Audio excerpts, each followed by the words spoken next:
Hey YouTube, welcome to Herbie's Reef. Today we're going to do an update of the big tank since we've moved the torches out and just show you what our plans are. So just to show you, it's looking really good on the left side with all the Ghanies and our Ghani garden. But you can see our Monty's trying to fall off the wall. We're going to re-glue that to the back wall later on today. But the Ghanies are looking good.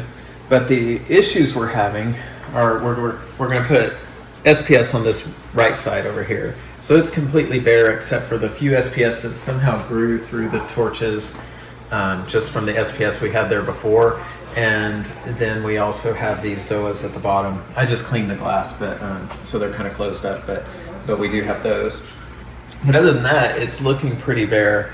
And we have a few issues with the aquascape on this tank because one, when we made this, we were pretty new to aquascaping. And we made this arch too tall. Because of that, the flow all hits these Ghanies so hard that they close up unless we just really shoot it over the top of them. And then when we do that, the flow doesn't really get to the areas where we're going to have the SPS down here. So it's really not ideal. And also we have it too tall over here because as they grow, unless you really bend down, you can't see the acros that are on the top. And also we have the same issue with flow on the right side. And then it also, when we built it, we made it so close to the wall. You can see over here, like we really have a hard time cleaning these areas. So we did the mistake that everyone warned you against of putting our rocks too close to the glass. But back then we didn't know. So I was asking Emily if we could redo this arch and just make it lower. And she was saying, you know, Dad, we really should redo the whole aquascape because it doesn't really flow well and it doesn't look right anyways, which she's kind of an artistic type, so I'm going to let her explain what doesn't look right about the aquascape. But also she, and then we just have it too close to the glass. So she feels like we should redo the whole thing. So I'm going to let her describe some of the other issues that are with it. So, if you look, we've added on multiple parts of the scape, as the years have gone on. It used to just be this rock here, and then behind it we've added height there, and now it just looks very blocky. It's not very flowy or connected. It just looks like several blocks of chunky rock that doesn't really flow cohesively as one scape, which also causes issue for the fish because it gives them less space to be able to swim around.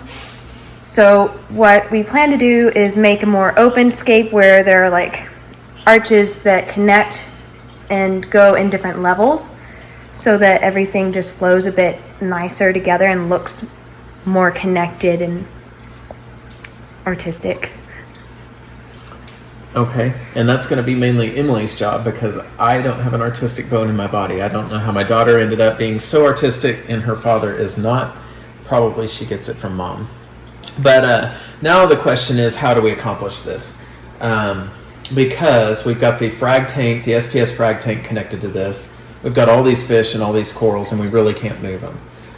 So I've been debating what to do. We do have, and I'm going to show you all my sump, which those of you, I'm sorry I'm going to step in front of the camera, but those of you we've talked about this before, I've tried to make it neater. I'm just not that neat of a sump person, so forgive me. But I do have this part of the sump just absolutely full of live rock, and it also has 2 blocks of the Max Spec biomedia, which claims that it's good for 320 gallons per block. So that's 640 gallons for that biomedia that is supposedly good for. And I've had those in there for years, so they should be good and colonized with bacteria. Then we've got this section that's completely empty. So I'm going to take a lot of the rock from up here and put it down there. So that'll be 2 things that allow us to keep bacteria.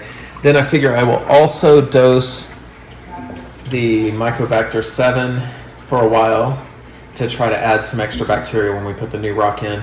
And I'm also thinking that we're going to do this real slowly. So we're probably going to take the new rock and we're going to build the scape in 3 different sections. And I may stick those in a brute trash can for a while and circulate them with some bacteria and some ammonia and maybe go ahead and run a cycle through them. So between all that, I'm hopeful that we can do this with minimal impact. I know it's going to stress the fish. I hope it won't stress the corals. But and the other issue we're going to do is I'm going to start really trying to clean the sand up. I'm going to every week I'm going to do a water change and pull some of the grime out of the sand, and then as we're pulling the rocks out, I'm going to try to kind of vacuum up under the rocks as we pull them out. And hopefully between that, we will be able to do this with minimal impact. Let me know what you guys think, and if any of you guys have ever tried any of this, I'd be real interested to know that. I'll probably break up a lot of this rock so I can fit as much in the sump as I can, but we have a few Aiptasia in here, which we've been able to keep controlled pretty well we had a copper band, we've had an Aiptasia eating filefish, and we've had some peppermint shrimp. And they've done pretty well, but recently I noticed they're reproducing a little faster. And I've been using that F Aiptasia, which I'm going to try to keep doing and get rid of as many as I can. But I also want to try to chip any of those out that I can as we do this. So those are my plans. We're going to, and you guys just please let me know if you've done anything similar. I do have to keep this system running because I have the whole 50-gallon frag tank hooked to it, and it's got all my expensive, nice SPS in it.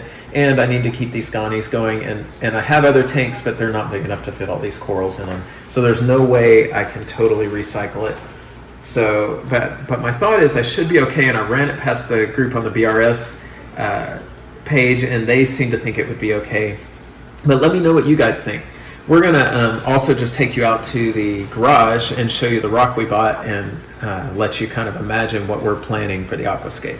All right, so these are all the rocks that we have for rescaping the new tank.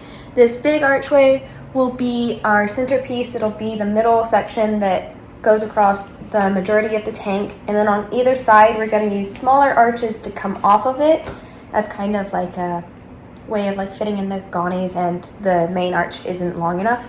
And so we'll just build variety off of that and just make the shape look really interesting and give the fish lots of places to swim and hide, as well as having lots of different shelves that we can place the coral on without shading coral below it. So hopefully it'll also give us the most amount of space to grow out our colonies.